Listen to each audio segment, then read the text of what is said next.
So Bob was a pioneer in the field of money and politics and really trying to get to the heart of this issue about how big, powerful interests were influencing our democracies. There was a whole generation of people who really woke up to how are we going to look at these power structures. He was doing the original research and figuring out who were these interests that were influencing our democracy. And that was a thread that ran through a lot of the work at the Institute for Southern Studies. Well, the Institute had been founded, I think, in '72. Julian Bond, Sue Thrasher, Howard Romaine were the key founders. The idea behind the Institute was really to try to bring more solid research and to help guide movement organizing, social change organizing in the South. Bob, Sue, and Howard all had come out of SOC, Southern Student Organizing Committee, which was primarily a white organization of students, but who were active in the civil rights movement. They all had a kind of faith-based background. Both of his grandfathers were clergy. One was a missionary, one was a pastor. And when he and his twin, Richard, were born, one of his grandfathers said, Richard will be a pastor and Bob will be a missionary. And Bob feels like that has been true. He is a missionary, but he's a missionary for democracy. In 1973, I moved up here with Jackie, my wife then, and brought Southern Exposure magazine with me at that time. And so there was an office in Atlanta, an office here. Bob, being a student of history, being a student of the politics of the South, saw understanding the political economy of the South as a colony as being a core issue that Southern Exposure and the Institute really needed to illuminate.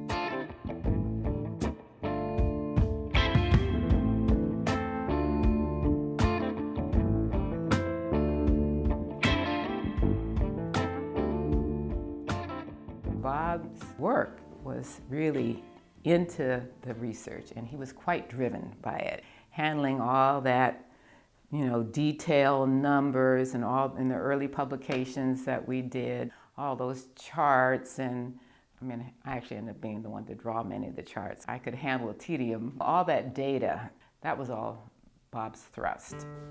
Bob was a pioneer not just in the field of money and politics, but really inspiring an entire generation of activists and researchers and scholars about this question of who holds power. Who are these people? What do they look like? What's their agenda? And most importantly, what can we do about it?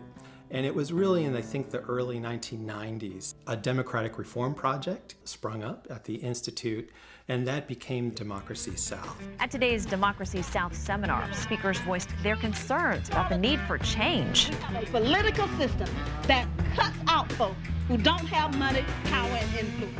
And there's a direct line from that work to the work of Democracy North Carolina today.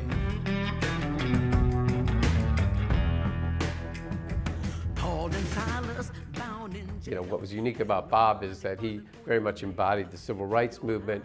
He also embodied the anti-war movement. He also was a very religious person, was Southwest at Memphis. He was able to take those parts of himself and help be the glue in between generations. Bob and I got along famously from the beginning. I thought he was a throwback to old 60s liberal. I knew what those folks stood for. North Carolina is not only one of the largest states in the country, it is typical of the states in the country where the huge majority of the campaign financing, the money to run elections, comes from very few people. Terribly corrosive effect on elections. In North Carolina, there was one leading organization with that understanding and said that's going to be the focus of our activity. Democracy North Carolina has played a very special role in doing that. There was a scandal, a campaign finance reform scandal with House Speaker Jim Black. And Bob was the first to really notice some inconsistencies in his campaign finances. And Bob got a lot of backlash for that from Democrats in the state. But to me, it really speaks to Bob's desire and commitment to participatory democracy, clean elections, and really centering voters in this process, regardless of political party. We are a very conservative organization and a very radical organization because we really believe in this foundation of one person, one vote. What we want is the integrity of a government that works for everybody. that allows everybody to participate, that is not poisoned by money, by special interest. There were several real milestones and successes in the work that we were doing those days. I mean, the first thing probably was we enhanced disclosure of what was going on around elections and who was given money. The biggest achievement, I feel like, came on getting public financing for the North Carolina appellate courts, the Supreme Court and the Court of Appeals, and that was a multi-year effort. I think people have to struggle to say, I'm not going to be driven away. This is my country, by God. My voice is my vote, and I will vote, and I will tell my neighbors to vote, and I will organize to have my interests represented. North Carolina was in the worst 5 states in the country in terms of turnout. Democracy North Carolina's research and Bob Hall's work came forward with a whole package of reforms. As we organized, the people we were organizing started telling us, why don't we get better early voting? Why don't we get Sunday voting? Sunday voting during early voting? Wow, that's a cool idea. Souls to the polls. That was 2004. We were getting involved in the election side of things, and the whole idea of same-day registration came from the grassroots, came from the field. They were innovations that nobody was thinking about or talking about in the General Assembly. If it weren't for Democracy North Carolina and the role they played, they wouldn't have been a part of the conversation. And as a result, we have voter turnout that 4 or 5 years ago moved us up above the majority of the states in the country. There's no other organization that has the same knowledge of the nitty-gritty election administration details, really knowing what goes on election day, during early voting, when people go to vote, like Democracy North Carolina does. After the 2010 elections and the immediate attacks on voting rights, one of the main things that the conservative legislators were trying to do was to sort of raise concern about fraud. Bob had this idea to look for his own name, Robert Hall, born the same year that Bob was born, to find another registered voter in a different state. And along with that, he decided to look up some of our state legislators to see if he could find their names on voter registration rolls in other states. And he did. Federal appeals court has struck down a North Carolina voter ID law. Civil rights groups have slammed the law since the beginning, claiming it discriminates against minorities and the poor. Supporters argued it helps prevent voter fraud. When you do the research and dig down into it, these legislators weren't registered in 2 states. It was just someone who shared their name and birthday. I really appreciated that effort by Bob because not only did it highlight the issue of bad research and the sort of witch hunt around voter fraud that's been happening here in the past several years, but it did that in a way that grabbed people's attention. We've got a short statement, and then we'll also have Robert Chadwick here, who's one of the voters who was falsely accused. I'm going to ask him to say a few words, and then we'll have questions and so on. Wrongdoing is wrong, and it must be called out and held accountable. Today, we are calling for a criminal investigation of a possible conspiracy by the Pat McCrory Re-Election Committee and the North Carolina Republican Party to use fraudulent charges of voter fraud to harass and intimidate voters, deny them their right to vote, interfere with the election process, and corrupt the results of the 2016 elections. Our democracy is only as real as our engagement in it. What we have is a state that has had a robust movement for civil rights and social justice. We've got institutions like Democracy North Carolina that have been a part of that fight. We're pushing for access for all voters. We're pushing for voter laws to be enforced fairly. We're pushing elections officials to do their jobs. We're working our democracy. But we come here to protect a sacred history in which too much blood was shed.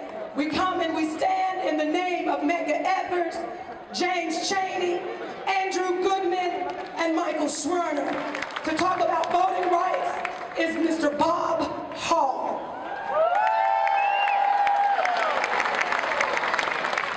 Democracy North Carolina is happy to be here. One person, one vote. Say it. One person, one vote. One person, one vote. Hear yourselves. One person, one vote. We will not be silenced. We will be heard. Bob Bob is very clear that the work he does and has done has always been a part of the long civil rights movement. And today he reminds us as staff at MNC that sometimes when we don't get the credit that we feel that we should, that's okay, because it's not about the organizational credit or the organizational brand, it's about our contribution to the broader movement. What I think Bob's work helped him get and understand was, how do you follow these institutional relationships? What does it mean to follow the money? Bob's understanding of the vulnerability of the infrastructure for democracy, I think he was way ahead of the game. Bob had a view of more the Bob had a view of more the advocacy, but it was informed advocacy. His sense that data can be married with emotion kind of creates a winning combination.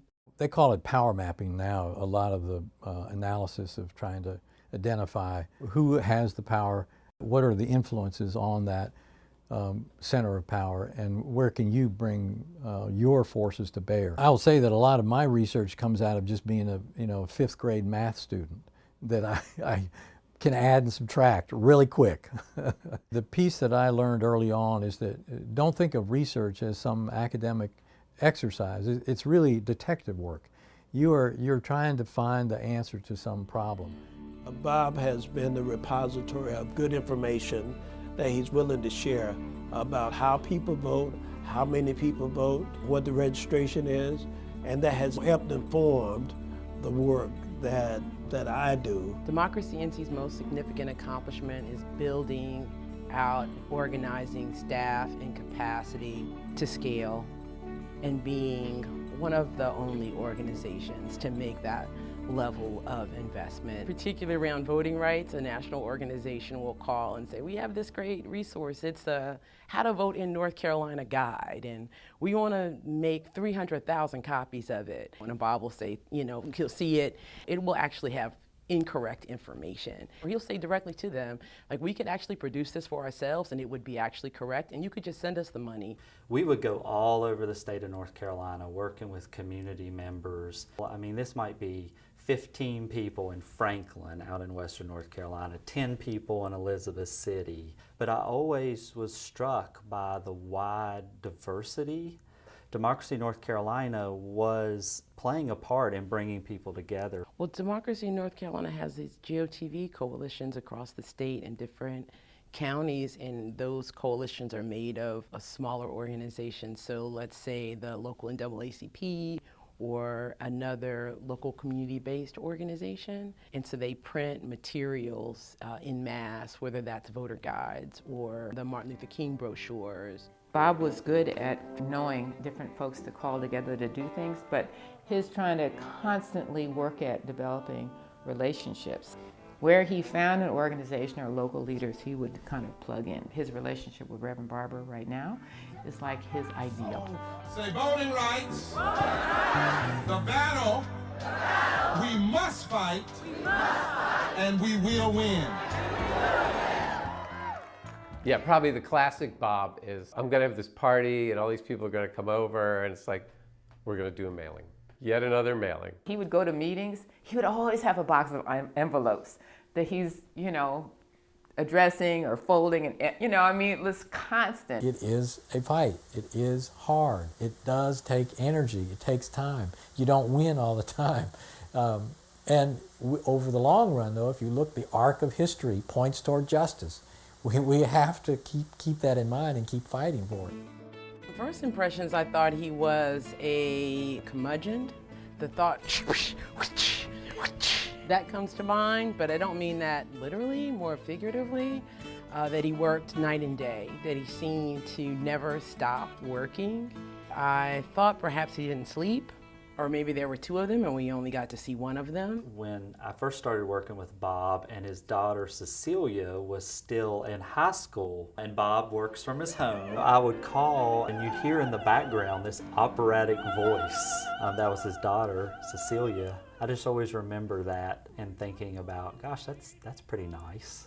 Some of the meetings I would go to his house, deep in the woods, and it was a beautiful place, and I know he walked the dog and he spent a lot of time outside, and that's when I kind of learned, like, he's finding time to do the reflection or to take the breaks that he needs. Bob's motivation for this work comes from a place of being a helper.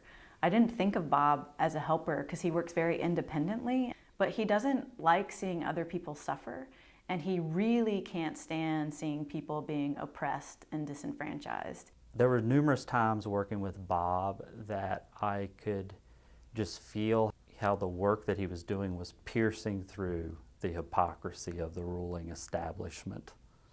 I think we need more of that. North Carolina has this broad pro-democracy movement, and you just think about the range of organizations. It's totally unique of almost any state, definitely in the South, probably in the country.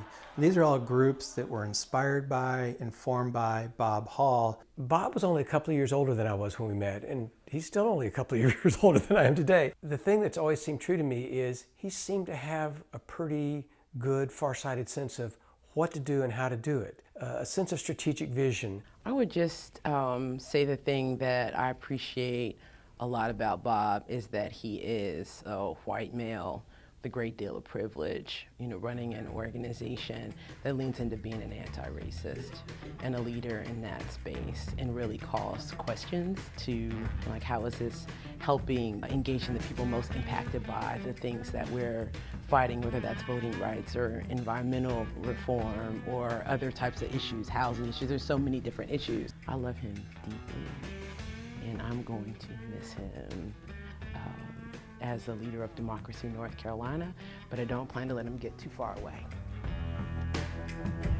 Paul and Silas bound in jail, had no money for to go their bail. Keep your eyes on the prize. Underlying a lot of this, yeah, there's certainly persistence, tenacity, commitment, audacity, experimentation, opportunism when you see a chance, when you have a little bit of a glimmer of where it's going on, go for it. Racial justice, that's at the core of where we come from and where we got to be. Economic justice. We're against crimes against democracy. There are these crimes against democracy that are sinful. I was brought up in a church. I was brought up totally in the church, the morality of it. But it's not just the morality of it. There's the material reality as well. There's the values and the material reality. And the substance and the pain is real.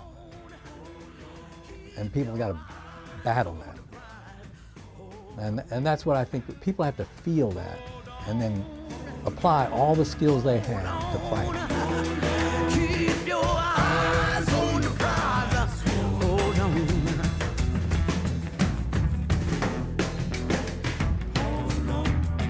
Yeah.